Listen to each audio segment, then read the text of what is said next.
महाकाल की नगरी उज्जैन में आपका स्वागत है। एक ऐसी नगरी जहां सुबह की शुरुआत महाकाल के जयकारों से होती है और शाम क्षिप्रा नदी के आरती से खत्म। और सबसे खास बात, यहाँ की भस्म आरती देखने के लिए सिर्फ भारत ही नहीं बल्कि विदेशों से भी श्रद्धालु जन उज्जैन आते हैं। लेकिन दोस्तों, आज का हमारा सफ़र सिर्फ महाकाल के दर्शन तक सीमित नहीं है, बल्कि आज हम आपको बताएंगे उज्जैन कैसे पहुँचा जाए, कहाँ रुके, उज्जैन में कौन कौन सी जगह जो ज़रूर देखें, महाकाल कॉरिडोर का खूबसूरत सा नज़ारा और सबसे ज़रूरी, इस पूरे सफ़र में हमारा कुल खर्च कितना होगा। और वीडियो के अंत तक ज़रूर बने रहिए क्योंकि अगले दिन हम निकलेंगे एक ज्योतिर्लिंग के दर्शन करने, ओमकारेश्वर ज्योतिर्लिंग। तो चलिए दोस्तों, बिना समय गवाए शुरू करते हैं हमारा उज्जैन महाकाल का ये खूबसूरत सा सफ़र।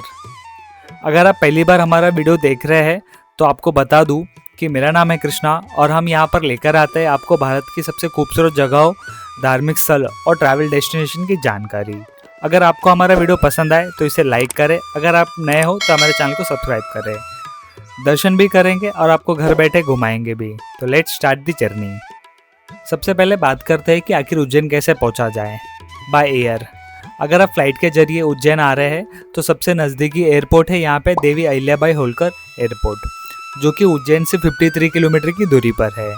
एयरपोर्ट से आप बस, टैक्सी या कैब लेकर आसानी से उज्जैन पहुंच सकते हैं। अगर आप बस से आना चाहते हैं तो देश के कई बड़े शहरों से उज्जैन की अच्छी बस की कनेक्टिविटी है। उज्जैन में 2 प्रमुख बस स्टैंड भी है, नानाखेड़ा बस स्टैंड और देवास गेट बस स्टैंड। तो बस से आने वालों के लिए भी ज़्यादा कोई टेंशन नहीं है। और अगर आपको मेरी तरह ट्रेन जर्नी पसंद है तो उज्जैन आपके लिए और भी कन्वीनियंट है। यहाँ मौजूद है उज्जैन जंक्शन रेलवे स्टेशन और स्टेशन से महाकाल मंदिर 2 किलोमीटर की दूरी पर है। मतलब स्टेशन से बाहर निकलिए, ऑटो पकड़िए और कुछ ही देर में हर हर महादेव। अब जब उज्जैन पहुँच ही चुके हैं तो अगला सवाल आता है कि यहाँ पर कहाँ रुके। अगर आपका बजट कम है और आप धार्मिक यात्रा के लिए आए हैं तो आपको धर्मशाला और बजट अकोमोडेशन के कई ऑप्शन यहाँ पे मिल जाते हैं। हमने कुछ जगहों की जानकारी दी है, जैसे कि यादव धर्मशाला, अग्रवाल भवन धर्मशाला, श्री बालाजी परिषद धर्मशाला, गुजराती समाज धर्मशाला। यानी कि यहाँ पर हर यात्रियों के लिए अकोमोडेशन ऑप्शन अवेलेबल है। और इसके अलावा महाकाल मंदिर के आसपास आपको काफ़ी सारे लॉज, होटल भी मिल जाएंगे, जो आपके बजट के हिसाब से आप इनमें रह सकते हो। वैसे अकोमोडेशन चुनते समय आपको एक बात बता दें, उज्जैन में रहने के लिए होटल ढूंढना मुश्किल नहीं है, लेकिन दर्शन के समय लाइन देखकर पेशेंस ढूंढना थोड़ा मुश्किल ज़रूर हो सकता है। अब हमारी यात्रा की शुरुआत होती है भारत माता मंदिर से। यह मंदिर भारत माता यानी हमारी मातृभूमि को समर्पित है और राष्ट्रीय एकता, देशभक्ति और भारतीय संस्कृति का एक प्रतीक माना जाता है। मंदिर के अंदर भारत माता की सुंदर संगमरमर की प्रतिमा स्थापित है। यह मंदिर जयसीपुरा उज्जैन के महाकाल क्षेत्र के आसपास स्थित है। उपलब्ध जानकारी के अनुसार यहाँ लगभग सुबह 8 बजे से लेकर रात के 8 बजे तक दर्शन किए जा सकते हैं और यहाँ से मिलने वाले आसपास के नज़ारे भी काफ़ी सुंदर है। एक पल के लिए ऐसा लगता है बस भाई कैमरा बंद मत करें, ये व्यू खत्म नहीं होना चाहिए। अब हम आ पहुँचे हैं उज्जैन के प्रसिद्ध काल भैरव मंदिर। काल भैरव को भगवान शिव के उग्र स्वरूप के रूप में पूजा जाता है। मान्यता है कि काल भैरव उज्जैन के कोतवाल यानी कि नगर के रक्षक है। यह मंदिर क्षिप्रा नदी के किनारे पर स्थित है और उज्जैन आने वाले श्रद्धालुओं के लिए एक विशेष धार्मिक महत्व है।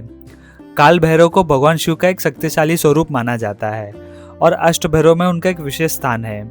लेकिन दोस्तों, यह मंदिर की एक विशेष अनोखी बात यह है कि यहाँ की पूजा की परंपरा। यहाँ भक्त काल भैरव को मदिरा का चढ़ावा अर्पित करते हैं। पुजारी चढ़ावे का पात्र लेकर भगवान के मुख के पास ले जाते हैं और श्रद्धालुओं की मान्यता है कि वो वहां से अदृश्य हो जाता है। यह अनोखी परंपरा काल भैरव मंदिर को बाकी मंदिरों से अलग बनाती है। इसके बाद हम पहुंचे हैं हरिसिद्धि माता मंदिर। यह उज्जैन के प्रसिद्ध और प्राचीन शक्तिपीठों में से एक माना जाता है। यह मंदिर महाकाल मंदिर और रामघाट के आसपास धार्मिक क्षेत्रों में स्थित है। माता हरिसिद्धि को देवी शक्ति का स्वरूप माना जाता है। पौराणिक मान्यताओं के अनुसार जब माता सती ने अपने पिता दक्ष के यज्ञ में देह त्याग दी, तब भगवान शिव ने उनके शरीर को लेकर तांडव करने लग गए। इसके बाद भगवान विष्णु ने सुदर्शन चक्र से माता सती के शरीर के विभिन्न अंगों को अलग किया। मान्यता है कि उज्जैन में माता सती की कोनी गिरी थी, इसलिए इसे शक्तिपीठ माना जाता है। लेकिन मंदिर की सबसे खास पहचान है इसके दो विशाल स्तंभ। यहाँ पर शाम के वक्त हर रोज हजारों दीप जलाए जाते हैं, तो पूरा मंदिर परिसर रोशनी से जगमगा उठता है। और दोस्तों, जिसके लिए शायद हम में से भी ज्यादा लोग उज्जैन में आते हैं, श्री महाकालेश्वर ज्योतिर्लिंग, भगवान शिव के 12 ज्योतिर्लिंग में से एक महाकाल। महाकाल का अर्थ है काल के भी काल, यानी कि वो शक्ति जो समय और मृत्यु से भी परे है। जैसे ही मंदिर के पास पहुंचे, हर तरफ एक ही आवाज सुनाई देती है, हर हर महादेव। और दोस्तों, उस समय की एनर्जी महसूस होती है। उसे कैमरा में रिकॉर्ड करना आसान है, लेकिन महसूस करना सिर्फ वहां जाकर ही संभव है। बोलो महाकाल महाराज की जय, हर हर महादेव। महाकाल मंदिर के परिसर में मौजूद है एक बेहद खास और रहस्यमय मंदिर, श्री नागचंद्रेश्वर मंदिर। यह महाकाल मंदिर के सबसे ऊपरी मंजिल पर स्थित है। महाकाल मंदिर के आधिकारिक जानकारी के अनुसार यह मंदिर साल में केवल एक बार नागपंचमी के दिन श्रद्धालुओं के लिए खोला जाता है। भगवान शिव और नाग की अद्भुत प्रतिमा के कारण इस मंदिर की धार्मिकता महत्व काफी विशेष है। और महाकाल मंदिर के परिसर में आपको कई छोटे बड़े मंदिरों के दर्शन भी करने मिलते हैं। अब शाम होने लगी है और हम पहुंच चुके हैं शिप्रा नदी के रामघाट। हर शाम यहाँ आरती का सुंदर वातावरण देखने मिलता है। घाट पर जलते हैं दीपक, आरतियों की घंटियां, मंत्रोच्चार और सामने बहती पवित्र शिप्रा नदी। सच बताओ दोस्तों, कुछ मोमेंट ऐसे होते हैं जिन्हें शब्दों में डिस्क्राइब करना मुश्किल होता है। बस चुपचाप बैठिए और उस माहौल को महसूस कीजिए। अब शाम हो चुकी है और हमने सोचा चलो महाकाल कॉरिडोर भी देख लेते हैं। और दोस्तों, रात में यहाँ जब लाइट शुरू होती है तो पूरा माहौल ही बदल जाता है। जैसे ही हम अंदर प्रवेश करते हैं, सबसे पहले हमारी नजर पड़ती है विशाल संघ पर। थोड़ा आगे बढ़ते हैं तो रोशनी से जगमगाते हुए भगवान शिव से जुड़े सुंदर दिव्य दृश्य देखने मिलते हैं। कॉरिडोर की आर्किटेक्चर और लाइटिंग रात में इसे और भी आकर्षक बना देती है। कुछ जगहों को देखकर ऐसा लगता है भाई ये लोकेशन इंडिया ही है ना, लेकिन हाँ, ये हमारा अपना महाकाल लोक है। शाम के समय हमें यहाँ खूबसूरत झांकियाँ देखने को मिली। झांकियाँ जब सड़क से गुजरती है तो लोग फूलों से उनका स्वागत करते हैं। चारों तरफ भक्तिमय माहौल, लोगों के चेहरे पर उत्साह और पूरा शहर जैसे एक सेलिब्रेशन में बदल जाता है। पूरे दिन घूमने के बाद अब थकान भी हो चुकी थी, तो अब टाइम था डिनर का। हमने मंगवाई हमारे लिए एक शानदार थाली, जिसमें था 3 तरह की सब्जी, दाल चावल, सलाद, रोटी, मिठाई। और दोस्तों, दिन भर घूमने के बाद ऐसे गर्मा गर्म थाली मिल जाए तो क्या ही बात है। अगली सुबह हमने शुरुआत की कुल्हड़ वाली गर्मा गर्म चाय के साथ, और चाय खत्म होते ही हमने अपना अगला सफर शुरू किया। इस बार डेस्टिनेशन था ओमकालेश्वर ज्योतिर्लिंग मंदिर। उज्जैन से खूबसूरत रास्तों के नज़ारों का आनंद लेते हुए हम पहुंचे ओमकालेश्वर ज्योतिर्लिंग। यह भगवान शिव के 12 ज्योतिर्लिंग में से एक है। यह मध्य प्रदेश के खंडवा जिले में नर्मदा नदी के पवित्र तट पर स्थित है। मंदिर मंदाता द्वीप पर स्थित है, जिसका आकार धार्मिक मान्यताओं के अनुसार ओम जैसा माना जाता है। इसी वजह से इसका नाम पड़ा ओमकालेश्वर। यहाँ हमने भी लाइन में लगकर भगवान शिव के दिव्य ज्योतिर्लिंग के दर्शन किए और एक बार फिर दिल से निकला हर हर महादेव। इसके बाद हम पहुंचे श्री ममलेश्वर मंदिर। ओमकालेश्वर और ममलेश्वर को धार्मिक परंपराओं में ज्योतिर्लिंग की गहराई से जुड़ा माना जाता है। इसी वजह से ओमकालेश्वर आने वाले श्रद्धालु दोनों मंदिरों के दर्शन करना महत्वपूर्ण मानते हैं। और अगर आप भी आए तो सिर्फ एक मंदिर को देखकर वापस मत जाइए, दोनों मंदिर के दर्शन जरूर करिए। अब दर्शन के बाद थोड़ा रिलैक्सेशन तो बनता है, तो हमने भी नर्मदा नदी में बोट राइड लिया। मंदाता द्वीप के चारों ओर बहती नर्मदा नदी को नाव से देखना एक अपने आप में एक अलग ही एक्सपीरियंस है। नाव से आपको मंदिर, घाट, पहाड़ियाँ और नदी की खूबसूरत नज़ारे देखने मिलते हैं।